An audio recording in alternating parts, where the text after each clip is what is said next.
We are currently living in a society in which money has become the objective for everything that we can think of. We make a dying rather than a living. Dying meaning we do things that we hate, doing things that actually really extinguish the very life force of who we are to bring home a paycheck, because money has gotten more important now, gotten more important than human life. All right, it's 4 p.m. on Wall Street. Do you know where your money is? This is the biggest point drop that has ever been seen in a day. We are facing an economic crisis of historic proportions. This huge, deep crisis that was unleashed in September 2008 is the biggest opportunity humanity has. Well, the economy must grow according to the age in which we live. The economic crash is not a disaster in the sense that we've lost something, but a real opening. This film explores what we're not taught in school about money, what it actually is, how it's created and affects our lives and the life systems of the planet on which we depend. This is not a film blaming the greedy bankers or the evils of capitalism. It's a film about a movement that is emerging all around us. We'll be going down a demanding pathway to get there, because in order to see what's coming and make probable that which is possible, we need to examine our current relationship with money and gain a deeper understanding of our economic pain, as individuals, as a country, and as people of the earth. We owe it to ourselves to understand the fundamentals of money so we can reclaim life from the rule of money.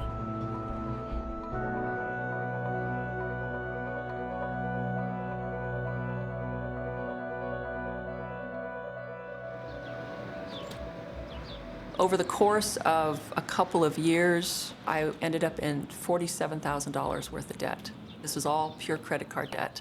That classic story, robbing Peter to pay Paul, and it just kept accumulating and accumulating, and I couldn't keep up fast enough. Feeling this hold, this grip that I woke up with, and I woke up in the middle of the night with, constantly, in dread and in this fluttering panic about, oh no, oh no, oh no, how is this going to resolve? I can't see my way out of this. And that tremendous sense of entrapment and just pushing ahead and pushing ahead. It really took its toll on me on every level. If money expresses value, then, you know, this is a real important technology between us, because it really says a lot about how we value each other and how we respect community and nature and the universe.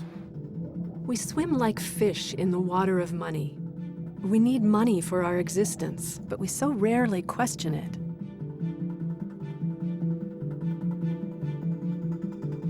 I use money every single day, so it kind of controls most people's lives. I think it's a driving force for everything that's going on around the world. To me, money is a means to acquire my needs and my wants and to survive in this economy. Money plays an important role in the life of every human being. And how we live with money, how we view money, how we use money, touches the core of how we live life. Let's begin by exploring the nature of money and how its role has changed over time. We've totally forgotten that we invented it, that we made it up, that it's not part of the natural world, that it's not part of the biological system. You know, money does not grow on trees. Pennies do not rain from heaven. We invented money, and we invented it, money historians say, to facilitate the equitable sharing of our goods and resources with one another. It served, I think, if not a spiritual, at least a very deeply human function, and from the earliest times. A very great invention to help people realize their interdependence, dependence upon each other. From a bird's eye view, the economy organizes the flow of human activity.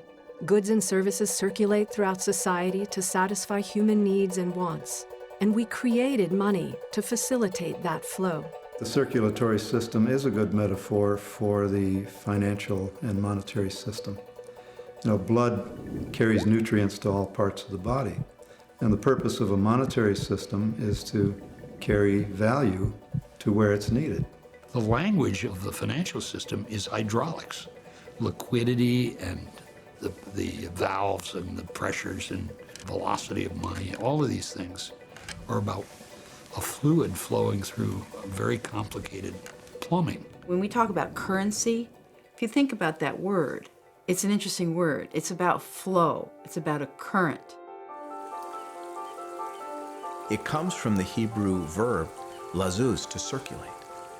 Money was never meant to be hoarded or amassed. It was meant to circulate as a way of uplifting the community.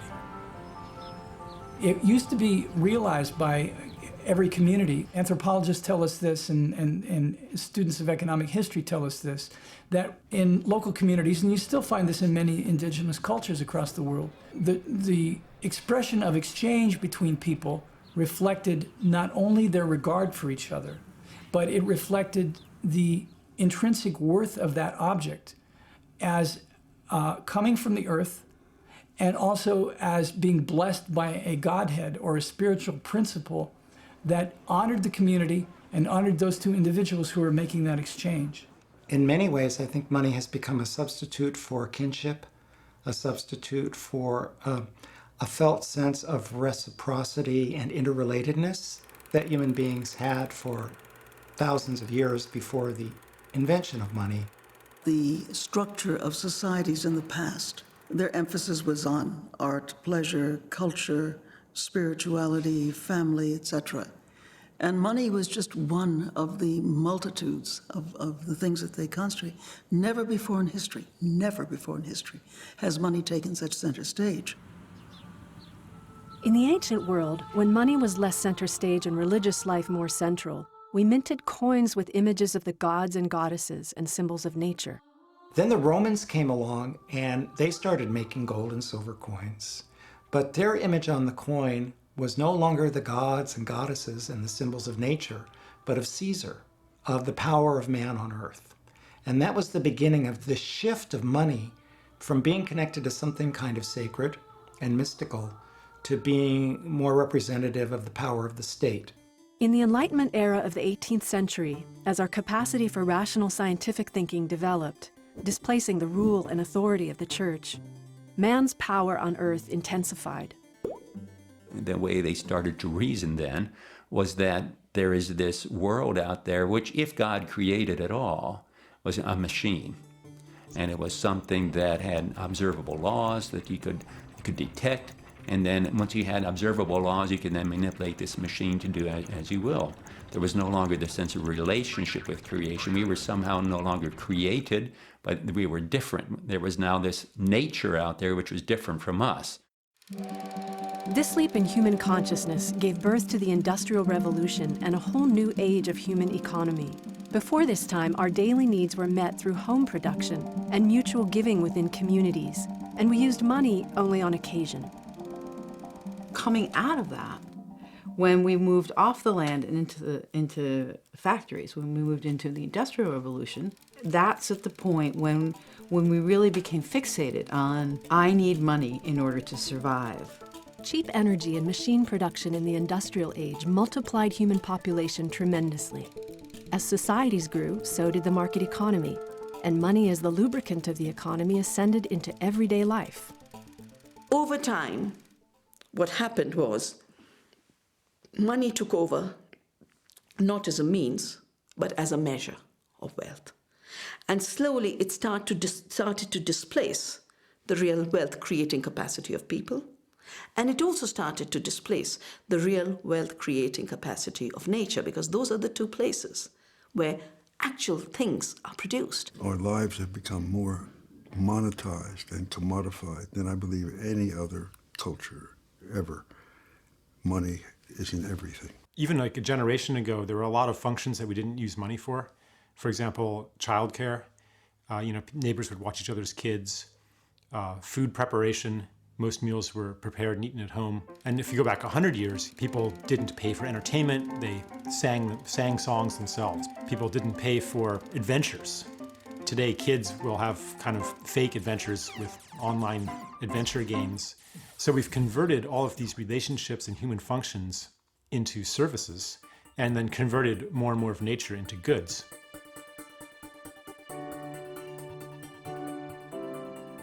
as our Western materialistic scientific society has moved away from this fantasy of the gods being at the heart of the influences of human affairs, more and more money has taken over that role. Have you noticed that many banks look like temples, and we refer to bankers as the high priests of finance? The reason that money is such a powerful idol, such a powerful false god, is because it does have real power. And in fact, it has some of the powers that our ancestors ascribed to God. Like God, money is everywhere and all-pervasive. It makes the world go round. People want money more than anything, even kill for money. We have privileged money over deity, and in fact made of money a deity in our culture. And that all kinds of spiritual disorders can result from that. Okay, I think I have all the envelopes I need for my accountant now. All the categories. I have been so emotionally controlled around money. From the time I can remember, we were always scared there was not going to be enough. I almost could see my father's head, working out the ledger. And he was a chain smoker. And I remember him sitting next to his bed writing sums on envelopes. And his mind was always going, will he be able to make ends meet? It totally shifted when I was 12 because he sold his business. But even though there was actually enough money then, it still didn't change the anxiety, fear, scarcity, terror that one day it could all be taken away and you could be left with nothing. It was such a disease in my house. It created so much terror. It's all part of the same theme. There's not enough. You have to harness all your energy to keep every penny. My grandfather used to say, every penny found is a penny closer to, I don't know what, heaven? I don't know where these pennies were going to accumulate to, but I pick up pennies on the street. Money has taken on godlike influence in our lives. What is money, really, that it has such power?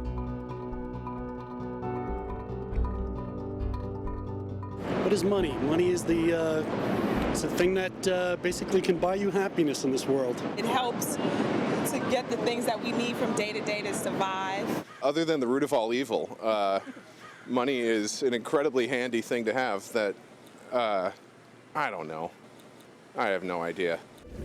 Money has existed in many forms, from shells to tobacco to gold. Any object becomes money simply when we agree to use that object for the purpose of money. In other words, money is an agreement within a community to use something as a medium of exchange. The community could be local, could be a city, could be a country, could be the world. And anything has been used historically almost as a medium of exchange. Over time, money has become more ethereal and abstract in form. In 1971, money was delinked from physical substance altogether when President Nixon took the US dollar off the gold standard. Today's money has reached the height of godlikeness, existing in the form of binary digits and flowing through computers at optic speeds. We call that fiat money. It's money by decree. There's nothing intrinsically valuable in it. It's just that we all accept it in payment for goods and services. Another way of looking at it, it's a claim on a certain amount of purchasing power somewhere. And we've all agreed to honor that claim.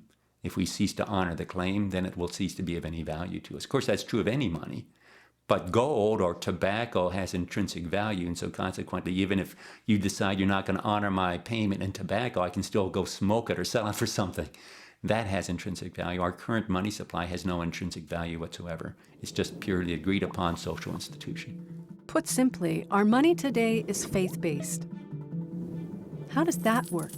When I was little, I thought, well, the government makes money, and then I go and I work, and then I get some of that stuff and I use it to go buy my Barbie doll or whatever. I just had a very simple idea. But we have released to the banking system, to private corporations, the power to issue money. The noted economist John Kenneth Galbraith, in one of his books, said, "The way in which money is created is so simple that the mind is repelled. Money flows into the economy through the central bank. In the United States, that's the Federal Reserve, or the Fed, a private banking corporation. The Fed creates new money out of thin air by simply writing a check to purchase U.S. government debt. The Fed has no bank deposits on which that check is drawn. Private banks then multiply this new money through a process known as fractional reserve banking. The banks only have to keep 10% of their deposits on reserve, and the rest they can lend out, thereby expanding the original amount. Let's look at a simple example. Say you earn $100 and put it into your bank. The bank keeps $10 in its reserve account and then loans out $90 at interest to another customer. That customer deposits the $90 into the bank. The bank keeps 10% in reserves and loans the rest out at interest. This continues until the original $100 deposit expands to $1,000.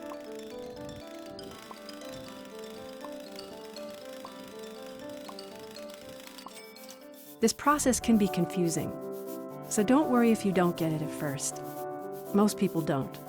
The important thing to remember is that all money comes into existence as debt. Now that we've explored the changing nature and influence of money over time, let's connect the dots on where we are today. Our current money system developed over a period of roughly 500 years and made the industrial age possible. But we live in a very different world than the early days of modern banking and money. Is the economic crisis a siren song urging us to rethink our system and culture of money? Kind of hard to say when I'll be able to make any payments, but what are my deferment options looking like at this point?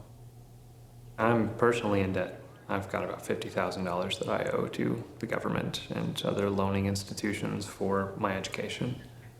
That's just kind of difficult when you're just getting started out and the loan payments that they're asking you for are as much as your monthly living expenses. So you're left with a choice between paying down your debts or affording to live that month. So you got to make a payment on your loan now? I guess. Yeah, I just paid that too. Delinquent. That's why I'm maintaining my school status right now, honestly. That is my strategy. So I keep my part-time student status and it keeps my loan in deferment. It's the only way that I can, pay to keep on right now.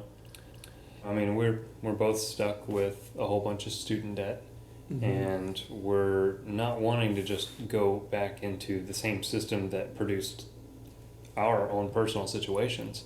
So, what am I going to do? Go get some cubicle job where I'm compromising everything that I want to bring into the world in the ways that I want to add value and be creative and innovative.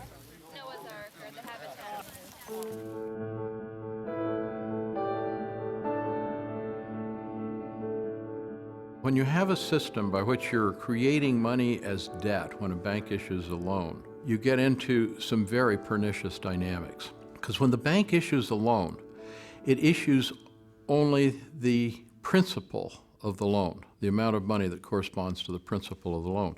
It does not create the money that must be repaid as interest. Let's say you borrow $100,000 from the bank at 10% interest. A year later, you must repay the bank $110,000. And remember, the bank did not create that extra $10,000. Now, where's that other $10,000 going to come from? The only way money gets created is by banks making loans. So the bank had to make a loan to someone else to bring that additional $10,000 into the economy. So each year, more new money must be loaned into existence to cover all of the past outstanding debt. And that debt compounds at the rate of interest. Since compound interest is an exponential function, and money is created on the basis of loans that carry compound interest, you have an exponential growth in debt. If it's a debt-based, interest-based system, you put out 10, you take back 11. You put out 11, you take back 12 and a half. So it grows and grows and grows. It's a pyramid scheme until eventually the whole world is locked in debt. That's why we have all this pressure on growth, growth, growth. We have to always expand just to find the money to service the debt that is our money supply. Just to stay where we are, we have to grow, grow, grow. If the economy's not growing fast enough to increase the debt fast enough, then the loans go into default just because, people are scrambling around to get the money to pay back the bank. It's like a game of musical chairs. Everybody knows that game. We all played it as kids. If you don't have enough chairs, then somebody's going to lose out. That's the way it is with the debt money system. Will somebody default? Yes, there is always default, because that's what the nature of business is. That's the nature of capitalism. We're taking risks. Is that bad? No, not necessarily. We live with risk. This risk we call the business cycle, which goes something like this. In boom times, debt accumulates exponentially, like plaque building up in the veins of the economy. Since people are competing for a scarce amount of money, inevitably someone defaults. These initial defaults trigger more defaults, and a cascade of defaults eventually crash the economy. The crash wipes out bad debts and people's savings, but with the bad debt cleared, the economy's circulatory system begins flowing upward again. So it is a system that has boom and bust cycles built right into it. There had been 187 monetary crises over the last 25 years. There have been 96 banking crashes in the last 25 years. The system is systemically unstable. The reason the whole system's collapsing is that the whole world has been locked in debt. Every government's in debt, people everywhere are in debt. How could they all be in debt? Who are they in debt to? They're in debt to the bankers who created this whole system and are taking back more than they put out.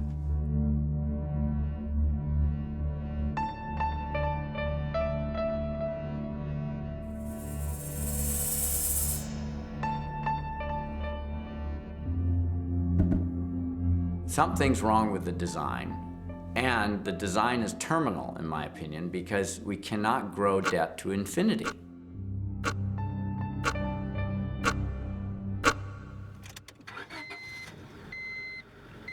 Certainly never anticipated bankruptcy. Real big feelings of shame and fear were all leading up to the decision of making the bankruptcy. Once I decided I was going to do it, it was like, oh, so much clarity opened up. Things got lighter automatically. And today, just completing it, it just feels like,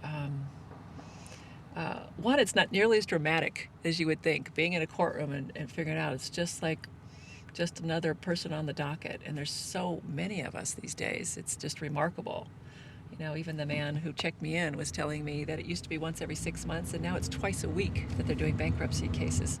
That's the hardest part, was really fully acknowledging what I had created and then just feeling all of it, because there was terror, there was shame, there was guilt.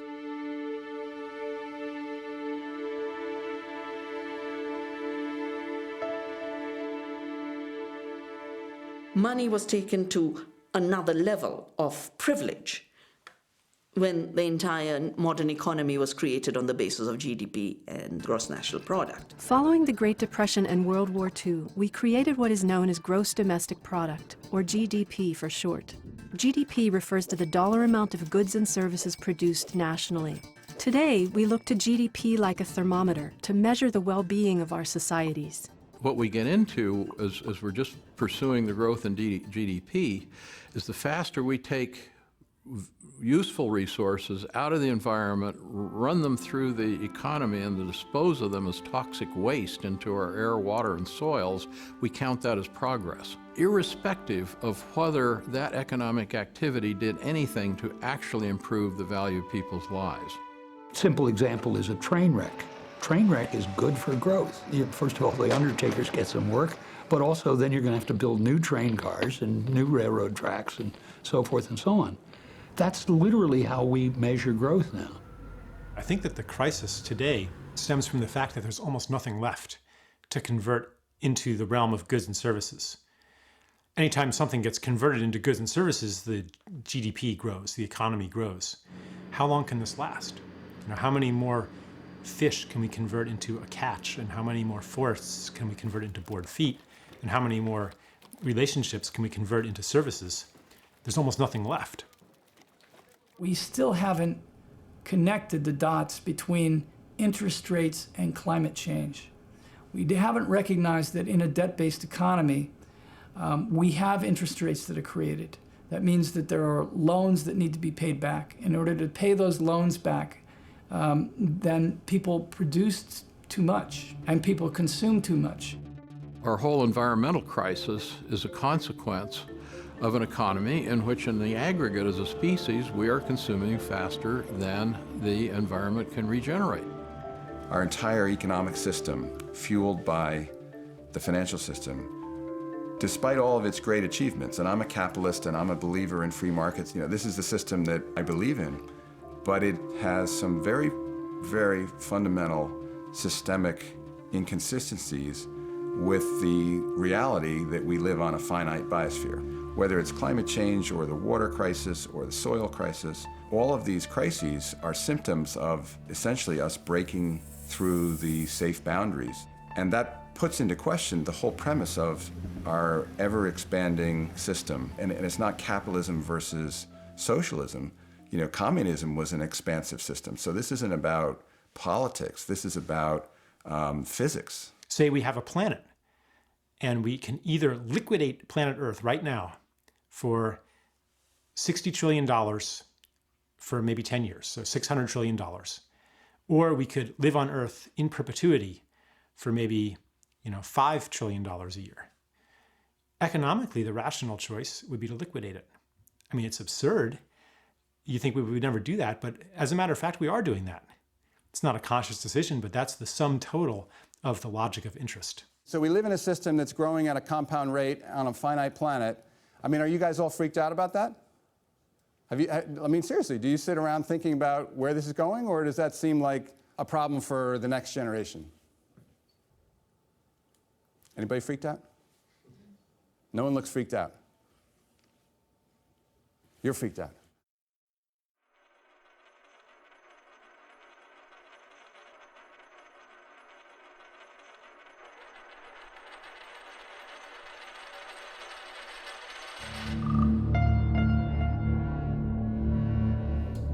In my last year of college, a friend and I started a media search engine, and it was the height of the first tech bubble. So in 6 months of work, we were able to sell the company for 7 figures. And that's way more money than any 23-year-old should ever have.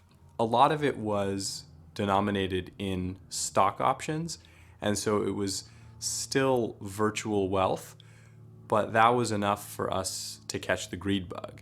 The very first manifestations were on the material level, trying to buy all of these useless things on eBay that I didn't need. The first things that I started buying were swords, kind of a symbol of conquest, but also pretty useless. I actually caught myself being ridiculously greedy when I was truly considering buying a jetpack on eBay. This is very similar to the jetpack that I was looking to buy. You can see the 2 tanks on the back of the fuel. You get about 60 seconds of thrust for $8,000 of fuel, and the actual pack itself cost $15,000. There was absolutely no research involved in figuring out how to get the best deal on the jetpack. It was just like, whoa, that's a jetpack. That is so cool. I want to buy one. It was kind of like a sugar high. You feel a lot of intensity and energy, and it lasts just a very short time, but then you quickly have a crash afterwards and a feeling of emptiness. And part of the crash was that though we had sold the company for a lot of money, a lot of virtual money, I was aware that there were other companies that had sold for a lot more. So even the ridiculous amount of wealth that we got wasn't enough. Money is not neutral. It's not value neutral. All currencies support the behaviors that people express around its use. Our currency in particular have a quality of design in it, meaning that it has to be scarce in order to be valuable. What we've done is we've created scarcity. The money system creates artificial scarcity where there need be none. For example, there's nothing more abundant on earth than water. When I was a kid, you never paid for water. Water was abundant. Water has been made scarce by many things, but by one thing, its association with money. Anything that gets associated with money is scarce because money is, as we know it today, is fundamentally scarce. This is economics 101. Scarcity of resources, individual insatiable appetites. That's a fearful belief. That's extremely frightening. Versus understanding that I'm related to you, and what happens to you is going to affect what happens to me. I know there's places where there is not enough. I'm not talking about that. I'm talking about the live scarcity that is an unconscious, unexamined system of beliefs that's even before thinking. We look through a lens of scarcity at the world. So we immediately think there's not enough to go around everywhere we look. So when something is scarce, you would see the tendency of people competing. Now, the idea is scarce. It's an idea of scarcity. It's not really scarce because it's man-made. More can be made available. When we think of scarcity and when we think we don't have enough, we begin to hoard. We have a world full of people who love to accumulate and claim their value or claim their prowess based on how much they've accumulated. Most financial institutions are all about how much they can accumulate. Put it in banks, put it in stock, have huge amounts of it, let it keep building and building upon itself. When I was a kid, if somebody could say he was a millionaire, that was amazing. Now it's almost meaningless. You know? It's like, you got to be a billionaire or more. And it's become this goal in and of itself. There's a sickness there. It's an addiction. And it also means that it drives people to do everything they possibly can to exploit everybody else just to get more money. It has also encouraged sociopaths. I think it's created sociopaths. Actually, the accumulation is extremely unhealthy. It's like having a blood clot, in a way. I mean, we die when that kind of circulation is stopped. Money will make us a little bit more happy, particularly if you're very poor. There's a certain amount of money that will move you from poverty to having what Erich Fromm called a pleasant sufficiency of means. What we might think of as just as a middle-class lifestyle where your adequate basic needs are cared for. But beyond that, it doesn't seem to buy much happiness. We have projected onto money, naturally because of how things evolved, all of our hopes, all of our dreams, all of our fears, all of our desires, because money seems to be the thing that stands between us and getting our needs met.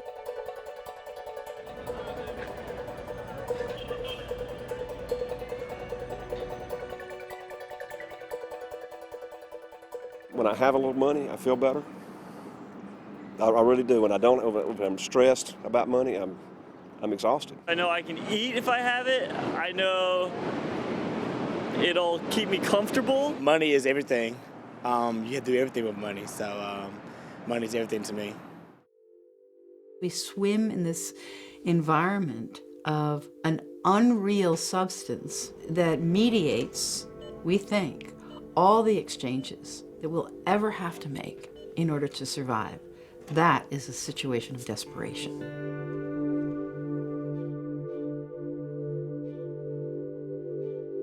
Today, about 2/3 of our economy is based on consumer spending. Because the economy requires constant growth, if we stop spending, we fall into a recession or worse. Instead of citizens, we kind of think of ourselves and are referred to as consumers. And that word means he or she who depletes, takes, destroys, or diminishes. The debt-based economy means that we are not addressing each other as people. We're addressing each other as commodities. We're seeing what we can get from each other. Money becomes an instrument for satisfying desires that are somehow there. But desires can be artificially created by the external world. You know, we're being bombarded with thousands of images every day that are telling us that we don't have enough, we don't look right, we don't smell right, we're not lovable, our houses aren't clean. Which convinces us that we've got to have all kinds of things that we don't need, and we're constantly accumulating more and more and more and more and more. Okay, it's all reuse stuff, but that doesn't mean there's not stuff. Wait a minute, prepare. I'm serious. You'll look over at the wall of shame. Look it. It's like a house constructed of Rubbermaid tubs.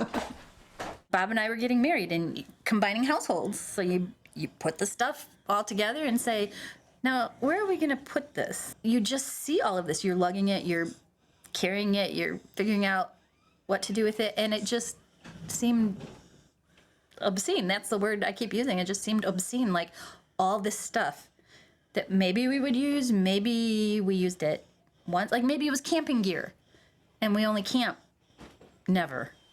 So we were having a garage sale.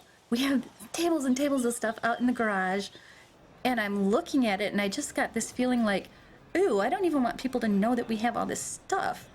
What does this say about me, about us? They call Americans materialists, and I think we're very poor materialists because we don't appreciate the material.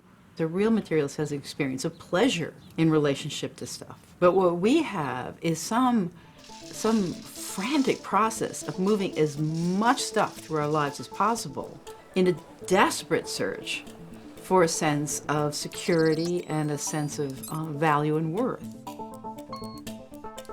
What is it that human beings really need? I mean, shopping has never been a way to satisfaction. Show me one shopping addict who says, now I've shopped enough. We really have very few boundaries around enoughness. How much is enough?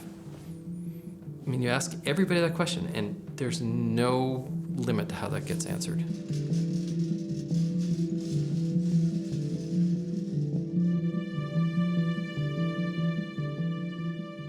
As long as I can get by and I can have the things I want, I'm content. You only need enough to make it through the day. There's no limit. The more you have, the better. I'm not sure if I have an answer. We have so much fear and suffering around money. Families fight, even divorce, over money issues. Relationships fall into distrust. We get sick from worrying about money. I've worked with many of our global billionaires, and they're suffering in their relationship with money. They can't even sleep at night if the stock market starts to go down because they think they are their financial net worth. If we can just insulate ourselves for just a moment from this barrage of messages that comes down upon us in our culture, we all know, as our deeper and better selves, we all know that a person's real worth has nothing to do with his or her net worth. But our default position is money.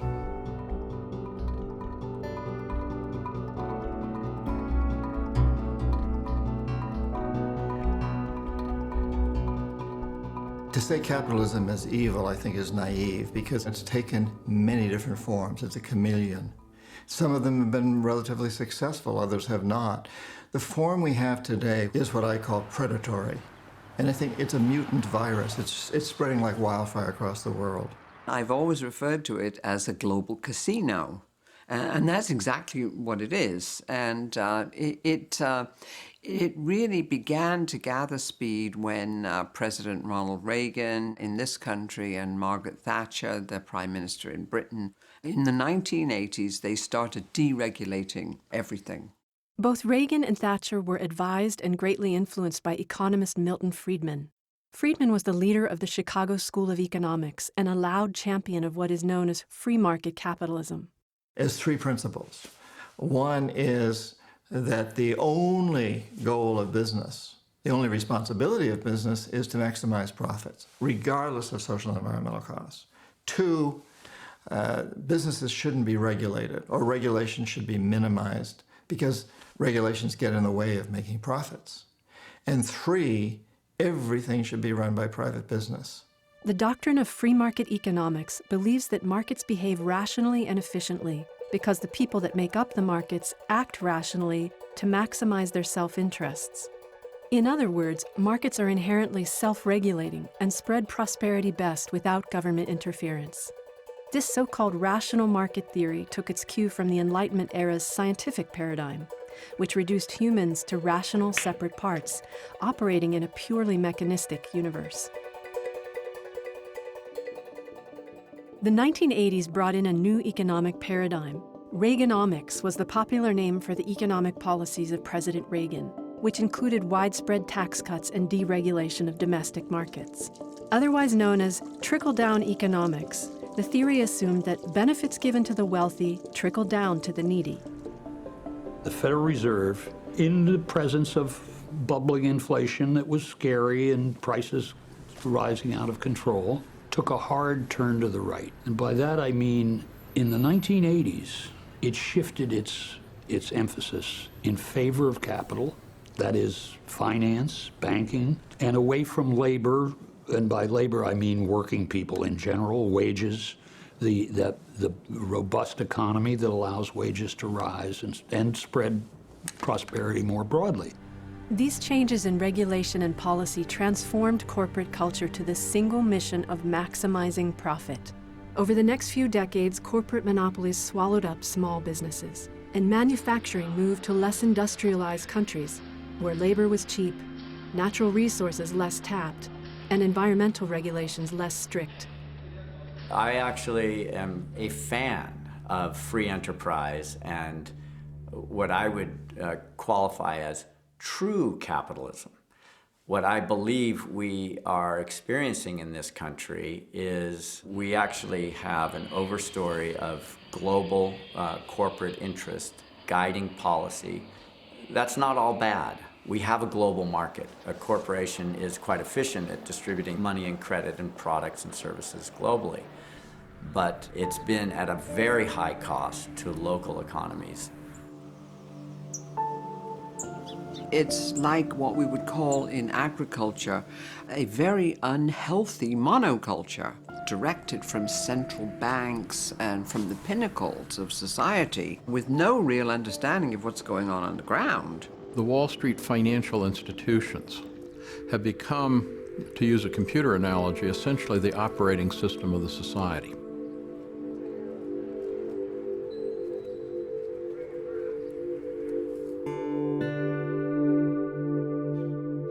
We heard years ago that about trickle-down economics during the Reagan era in the United States. What's actually happened since that idea came into the collective is the opposite. The upper classes, and particularly those who know how to manage this new form of money, actually put thousands of tiny siphons down into the middle and working classes and sucked up most of the wealth. It wasn't trickle down, it was siphon up. In the past 30 years, the wealth gap in the U.S. has increased steadily. The average income for the bottom 90% hovers at $31,240, while the top 1/100% now makes an average of $27 million per household. In our gut, we feel like something's wrong. How come my standard of living is going down generation to generation, while the global elite is garnering money that is incomprehensible? People who have net worths of tens of billions of dollars. And yet the guy on the street, actual quality of life and wealth accumulation is becoming ever more difficult. You can call it many words: a plutocracy, a kleptocracy, a corporatocracy, a cannibalocracy.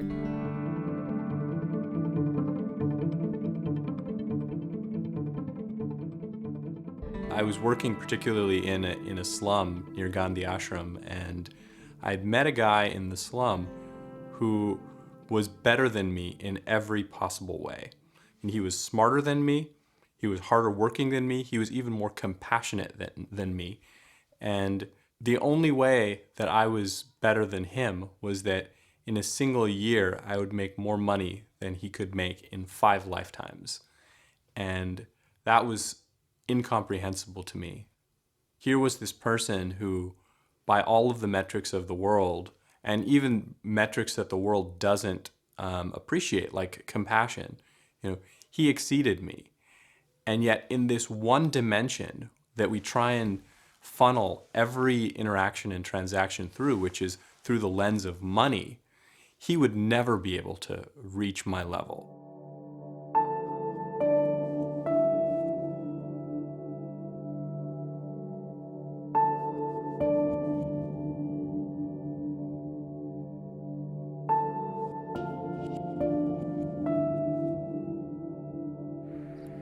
Investment dates back to the origins of money and has served very beneficial functions in supporting healthy flows of wealth. But the investment banking world lost its mooring in the real economy and morphed into a global casino with disastrous consequence. If you look at the amount of money in the world, there's no shortage of money. But most of the money being made and exchanged in the world is money making money off of money and derivatives and arbitrage. I think maybe the estimate is 5% of the money exchanges that go on in the world have anything to do with goods, services, or capital equipment and building capital capacity. I got to a point in my junior year where I had done the networking and I connected with people at the banks down in New York, and I became in their social circuit, and I got to really get to know these people and see the lifestyle beyond the office. My two good friends who were in these banks that were working, not on rare occasions, 90-hour work weeks, and then partying like crazy to get some kind of release from that kind of stressful environment, and it was just not what I wanted to be a part of. The idea that I had attached myself to of going to a bank, working for the market, and being able to make that kind of significant paycheck and income that would allow me to free myself from the financial burdens of not only just taking on the debt to go to university, but to really have the financial resources to do the things that I was passionate about. And in the process of attaching myself to that goal, I got so removed from the things I was actually passionate about to begin with. The finance sector, otherwise known as Wall Street, doubled in size over the last 14 years. Without us noticing, this massive growth in the finance sector decoupled it from the real economy. For example, in 2008, the value of all goods and services produced globally totaled $70 trillion, while the value of all financial assets in the world peaked at $194 trillion. So we're starting to see this financial sector take over our economy. The financial sector is not economically productive. It means it doesn't make widgets, it doesn't make cars. It's a paper shuffling aspect within our economy now that is beginning to dwarf all else. I would say it's planet finance now is getting bigger than planet Earth. An efficient financial system is like an electric utility. And it should be really run like a public utility. And any financial system that is using up more than 10% of a country's GDP is inherently out of control and kind of metastasizing and becoming a cancer on the real economy. What the economy is doing is literally turning the living wealth of people, community, and nature into financial wealth, which is nothing but a fiction to begin with. So this becomes essentially an act of theft of the real resources of the rest of the world. And that is this distinction between phantom wealth, which is pure money, unrelated to the creation of anything of real value, versus real wealth, which, if properly understood, the most valuable forms of real wealth are those things that are totally beyond price, which are, love, a healthy, happy child, a strong family, a caring community, or a healthy natural environment.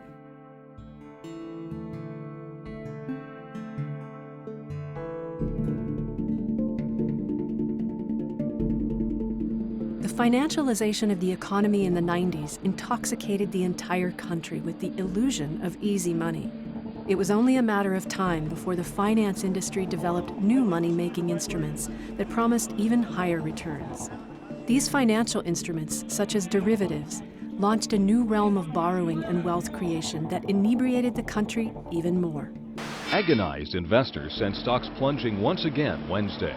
Two disheartening reports convinced Wall Street that a recession, if not already here, is inevitable. We are in the midst of a serious financial crisis. What happened was very similar to what happened in 1929 before the great crash and depression at that time, was the pyramiding of paper assets and the creation of all of these fancy derivative instruments.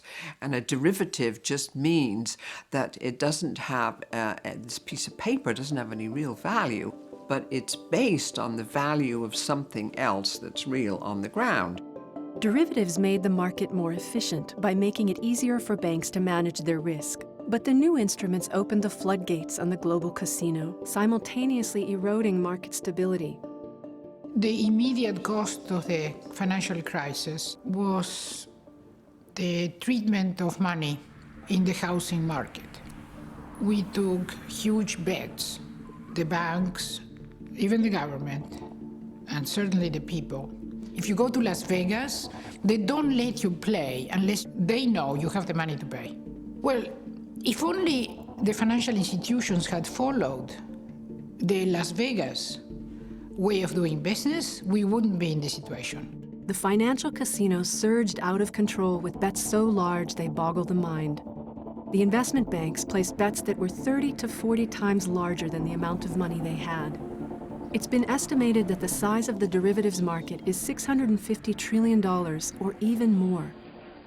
From a systemic point of view, nobody really knows what those counterparty obligations are and the degree to which they are actually covered, meaning are those risks really covered? And in the fall of 2008, when Lehman Brothers went down, it was almost like we got a glimpse of the Matrix.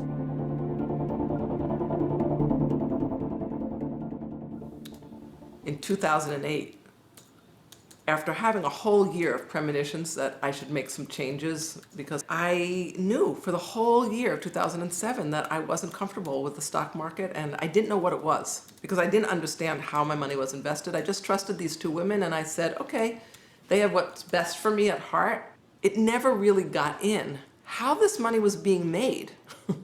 And it was never really clear to me that the way I was participating in this debt economy was not actually in alignment with my values. I didn't understand that on the facts side, but I understood it intuitively. And then 2008 came, wham, exactly my worst nightmare happened. I lost money, more money than I ever thought I was gonna have in my life. And I was in a complete state of both terror and rage, not just at them, but at myself. I was really angry at me that I didn't know how to steward this money. Because part of it was my inheritance from my parents, which they worked really hard for. Part of it was me squirreling away money every year, not taking vacations with my kids, not doing all kinds of things so I'd have a nest egg when I got to be 60. It was so shocking and overwhelming that my worst fear came true. Debt has always been used as a bargaining chip in investments. But this new era of gambling was different and had all the makings of a perfect storm. Lack of transparency and deregulation, the massive scale of money and risk, combined with a global economy that was more interconnected than ever before.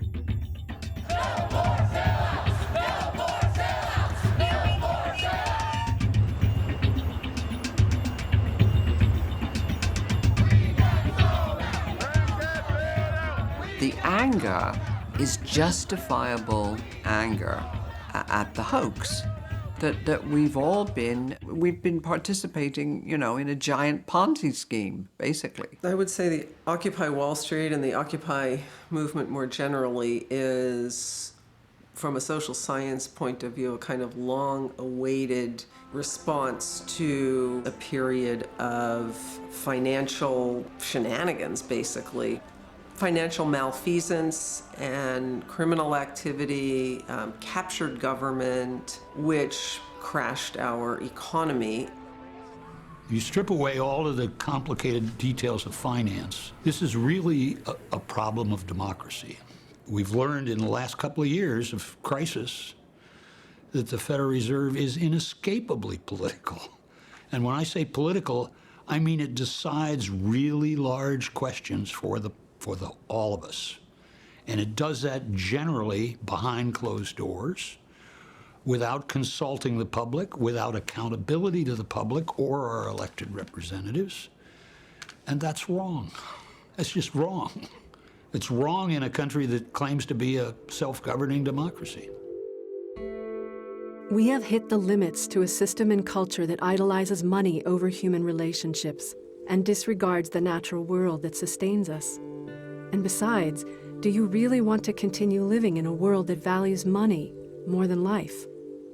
Somehow the faith in that system and all of the apparatus of Wall Street and watching whether the Dow Jones is going up or down, that whole culture has to be called into question, and that we are losing faith in that is a good thing. The model of economic growth that has prevailed for really the last 200 years and has delivered gorgeous wealth and abundance widely in the world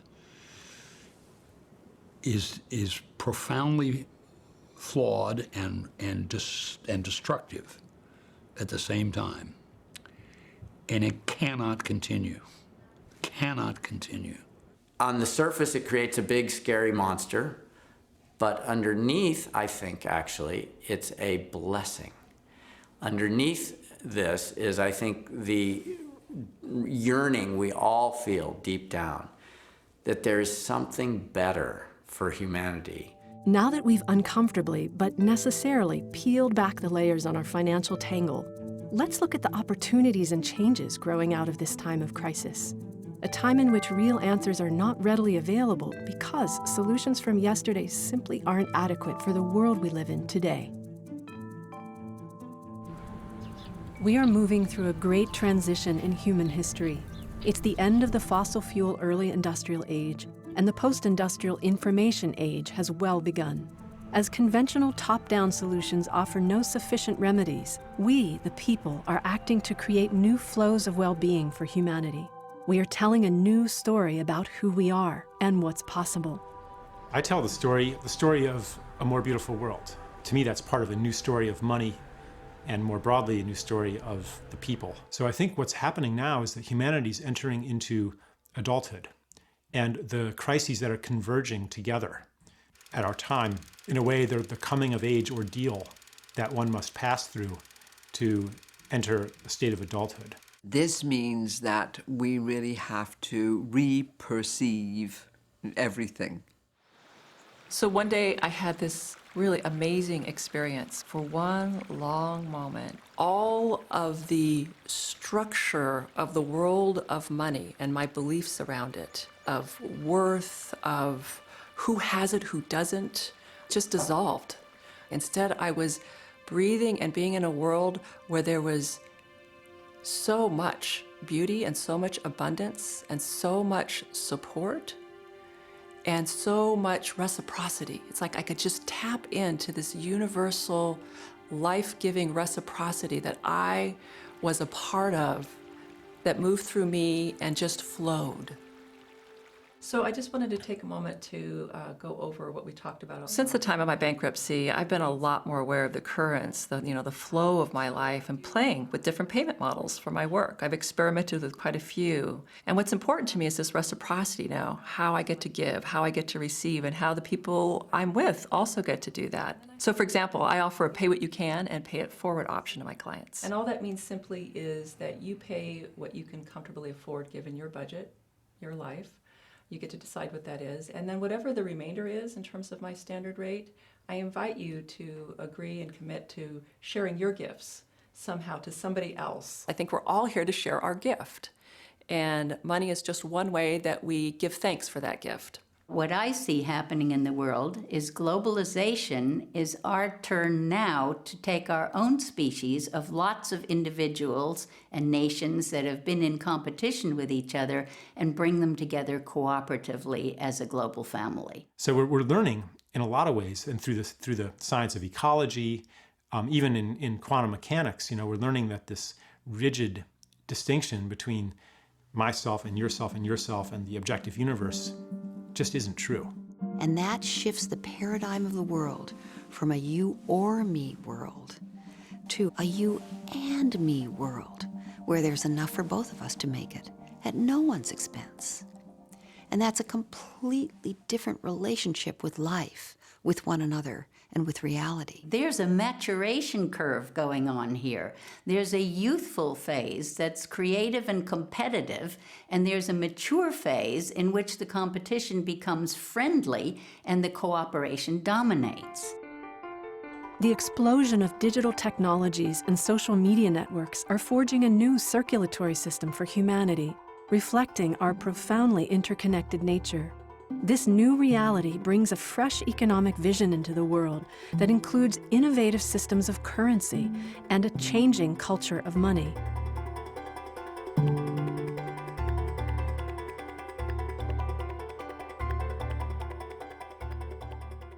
The first step is a fairly modest one, which is people begin in conversations among themselves. They can ask themselves not just who they're mad at in politics and who they like to throw out of office, or not even just railing at greedy bankers, but, okay, we're in for deep change here. What would we like this country to be? I would do a redistribution of the economic wealth. I think I would legislate by fiat universal brotherhood. Every person, like out of the goodness of their own heart, uses their money efficiently to help others. Countless organizations and initiatives are sprouting up around the world, transcending the old model of scarcity and competition, and working to mobilize a new economy. There need be no scarcity in the information age, because if you give me information, I have it and you still have it. So everything, all of the intellectual models of the new economy are about cooperation, sharing, and abundance. The Occupy movement, expressing similar underlying grievances as the Tea Party, stands on the shoulders of social movements from the 60s. The early encampments modeled some of the key features of this new economy, displaying a shift from top-down concentrated power to decentralized participatory decision-making. The movement has engaged in collaborative, egalitarian, transparent, and ecological practices using peer-to-peer and open-source technologies. Occupy was criticized early on for having no single demand. That's because the movement seeks to fundamentally alter the flow of human civilization, knowing that money plays a crucial role in that shift. This movement is very much about building cooperative relationships. It's about working together for a common goal. And when people are able to plug into those kinds of situations where they're working with other people in a very cooperative way for a common goal, it is some of the most deeply satisfying, fulfilling, and life-affirming activity that people can have. The populist movements of this era reflect our need to move beyond patchwork solutions. They are expressions of our hunger for transformation, our hunger for a better future.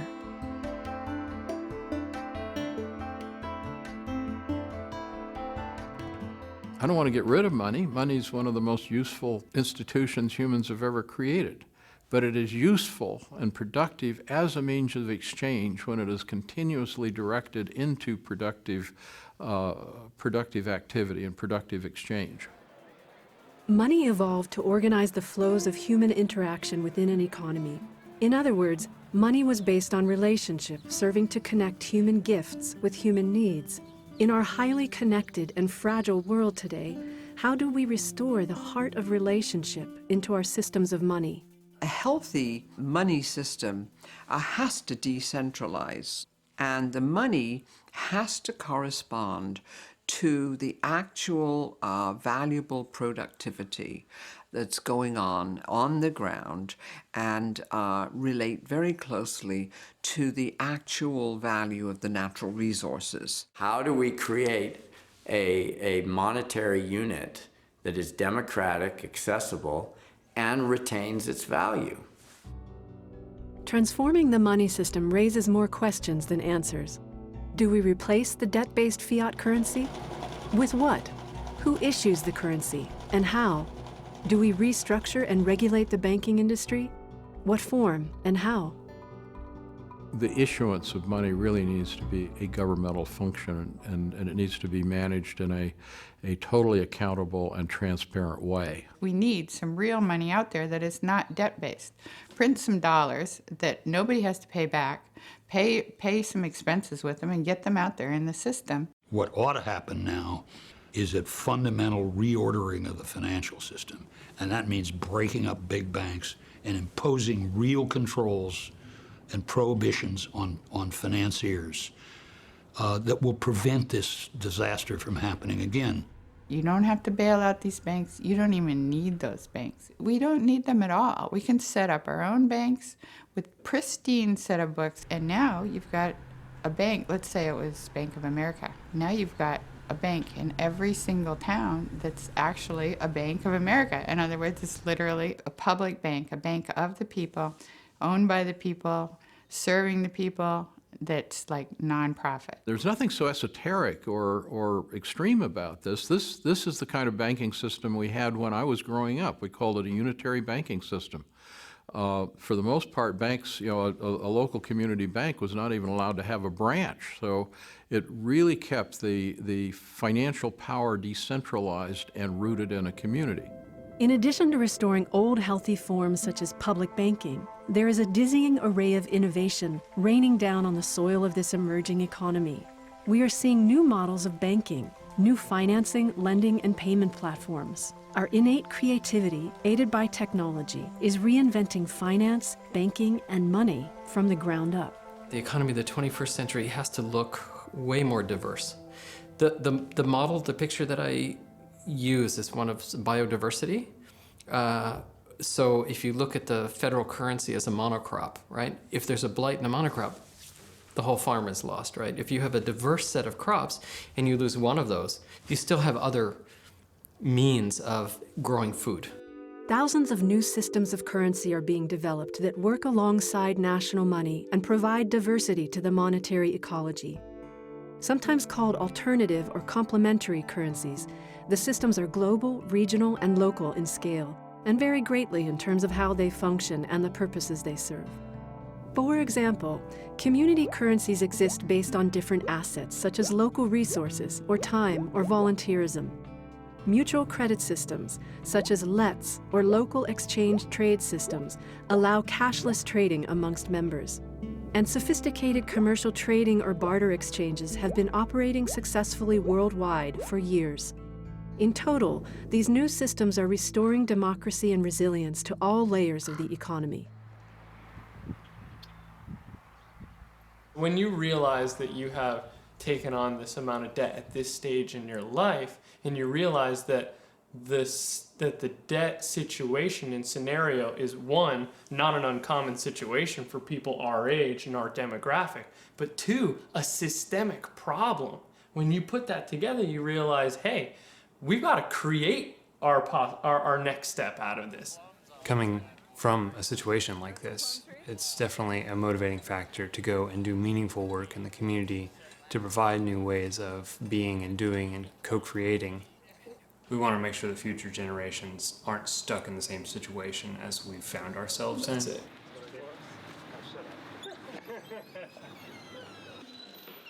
So this is how the Hero Rewards program works. People do good deeds in the community, like planting trees at the local orchard event, through community organizations that offer these events. They sign up, and after they complete an event, they earn a merit. And this merit is exchangeable for promotions at local merchants like yourself. You set up a deal that you'll honor the merit for, like buy one, get one free cup of tea.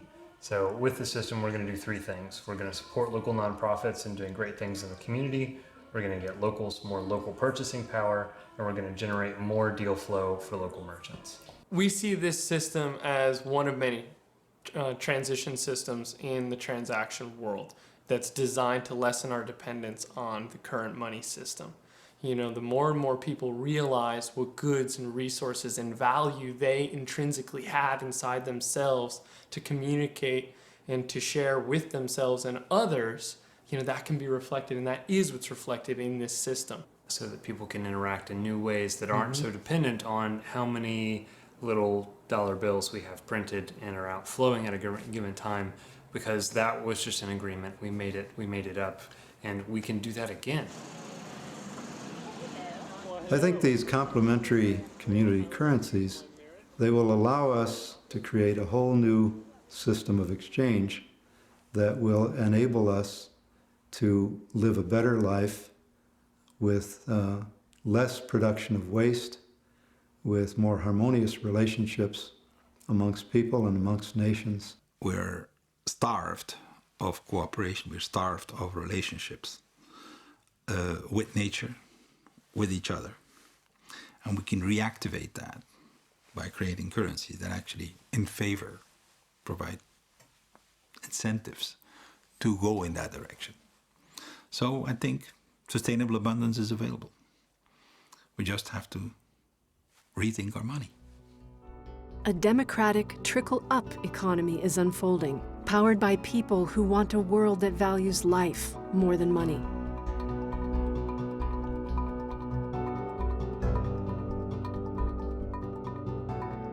It is starting with my personal values.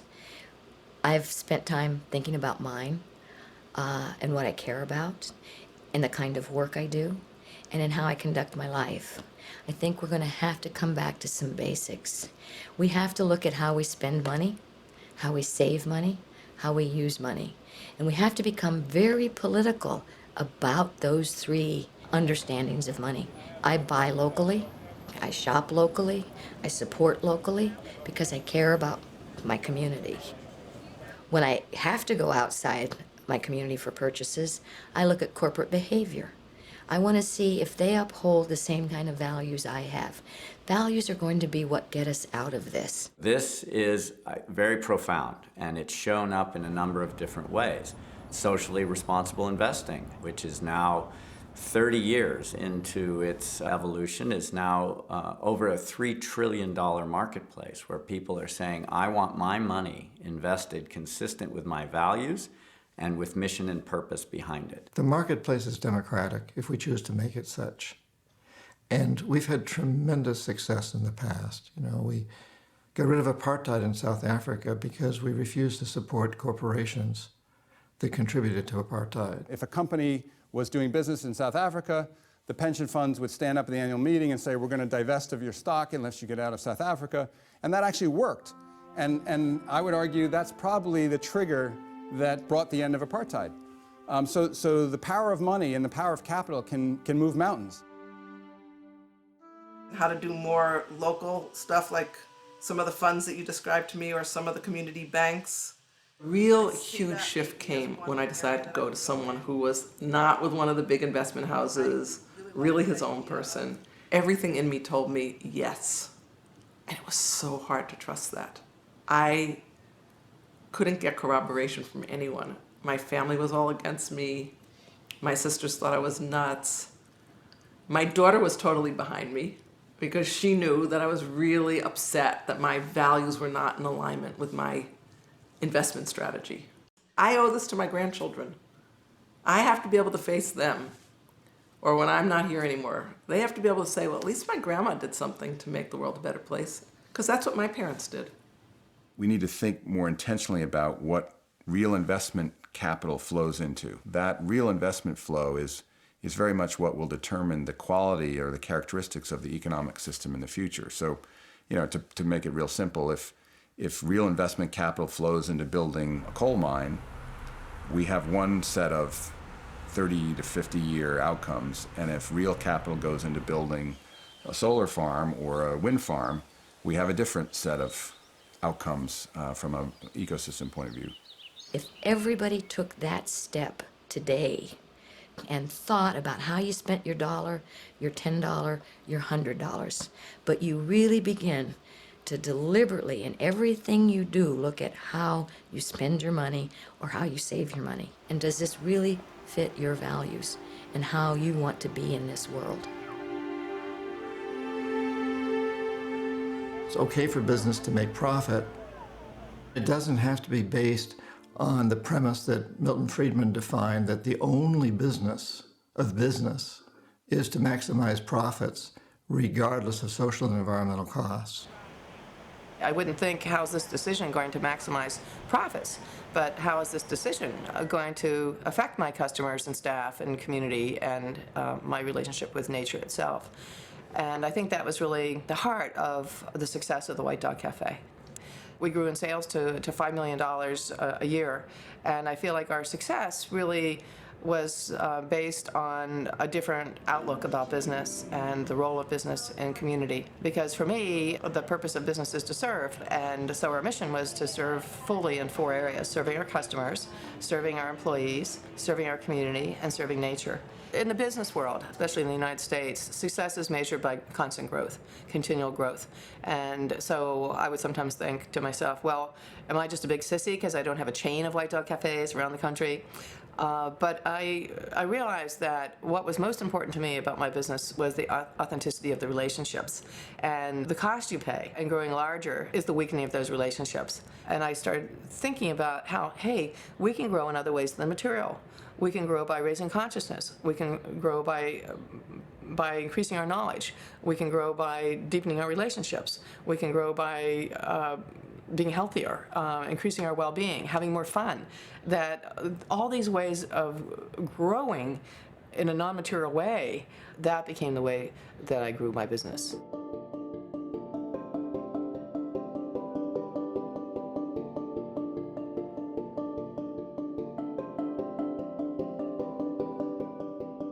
If you let go of trying to get more of what you don't really need, which is what we're desperately trying to get more of, what we're trained to try to get more of, it frees up oceans of energy to turn and nourish, pay attention to, and make a difference with what you already have. When you nourish what you already have, pay attention to it, make a difference with it, in the nourishment of that attention and intention, it expands before your very eyes. We humans, by the grace of evolution, receive neurochemical rewards of pleasure, endorphins. We've heard of them, haven't we? Not only when we are cared for, but when we care for another, be it a child, be it a lover, be it a friend, be it a pet. Getting involved with Boulder Giving was one of the first times that I kind of publicly acknowledged that we like to live generously, and it's a joyful thing. It's a good thing. We did start being much more clear that we've got this. Why are we trying to maximize our money? Just put money to use for the things we believe in. People don't have what they need to live, and we have everything that we need to live. Our 2000 income was quite small, $35,000, but we continued our commitment to living a philanthropically generous lifestyle by tithing a minimum of 35 to 40% of our income. We used our savings to fund these items since our income was so low, and at 64% of our adjusted gross income. And then you just file your returns. We don't do extreme sports, we do extreme giving. It's like cell division. The more you give and live attuned to other people, the more I have of myself. So I think that's part of what has changed a lot. And that's part of what makes me feel good or gives me joy or makes me feel like there's another reason that I exist in this world. The greatest gift we have is the gift of life and the gift of community, and not money. And so at the core is a call to generosity, not a call to possess things. Because if life teaches us anything, it teaches us that we will have to let go. This is the reconceptualization, is that the 401k wasn't real abundance. And the abundance that we can all create together is of a completely different nature. So we're about to go over the San Mateo Bridge, and I'm going to tag the person behind me by paying for their bridge toll, and I will give them this card, which is a smile card. Hi. Could I get a receipt for that? Sure. And also, I wanna pay for the toll for the folks behind me. So could you take that and give them this card as well? Before, when I would meet someone that I probably would never see again, you know, maybe it's cause to just ignore them or not really engage with them. And now when I meet someone that I may never see again, it's almost an opportunity. Like, I may never see this person again. How can I do something to make them happy? She smiled. When you can expand your sense of self beyond your narrow interests and start putting someone else's interests before yours, even just for a fraction of a second, you feel connected to them. When I connect to another person, then their joy becomes my joy. The real wealth of a nation, indeed of the world, does not consist of these financial instruments or objects. It consists of the contributions of people and of nature.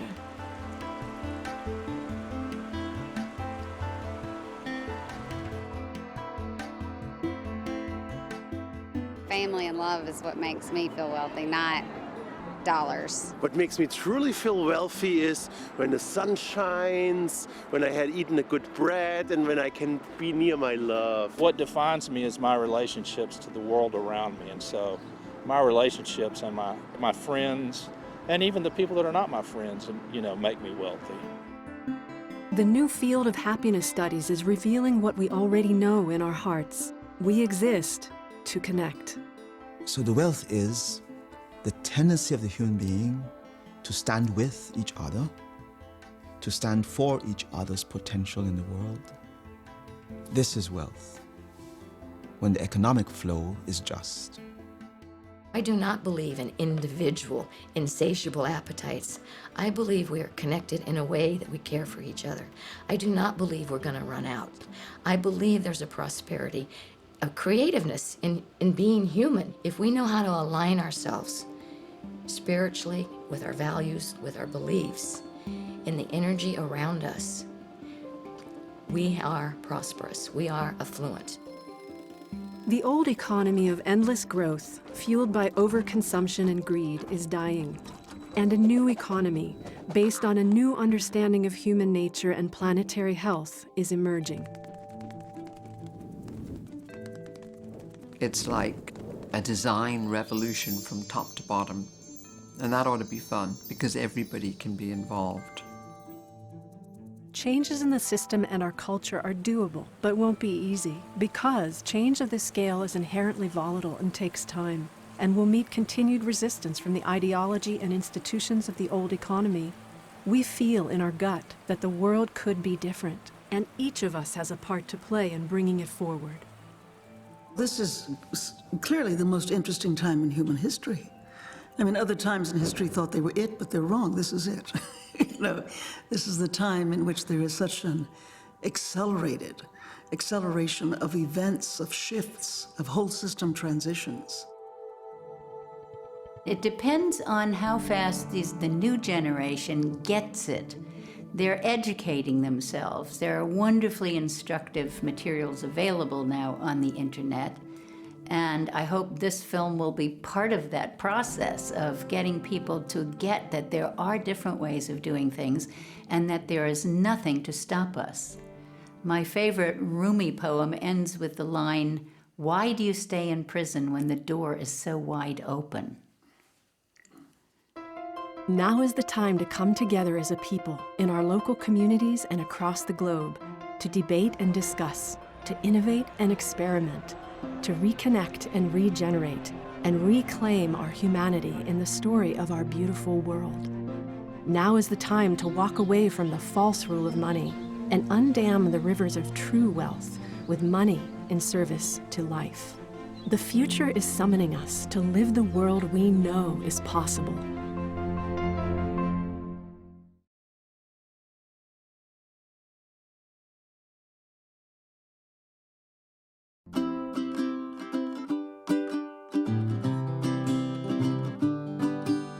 Love is something if you give it away, give it away, give it away. Love is something if you give it away, you end up having more. It's just like a magic penny, hold it tight and you won't have any. Lend it, spend it and you'll have so many, they'll roll all over the floor. For love is something if you give it away, give it away, give it away. Love is something if you give it away, you end up having more. Money's dandy and we like to use it, but love is better if you don't refuse it. It's a treasure and you'll never lose it unless you lock up your door. For love is something if you give it away, give it away, give it away. Love is something if you give it away, you end up having more. So let's go dancing till the break of day, and if there's a piper, we can pay. For love is something if you give it away, you end up having more.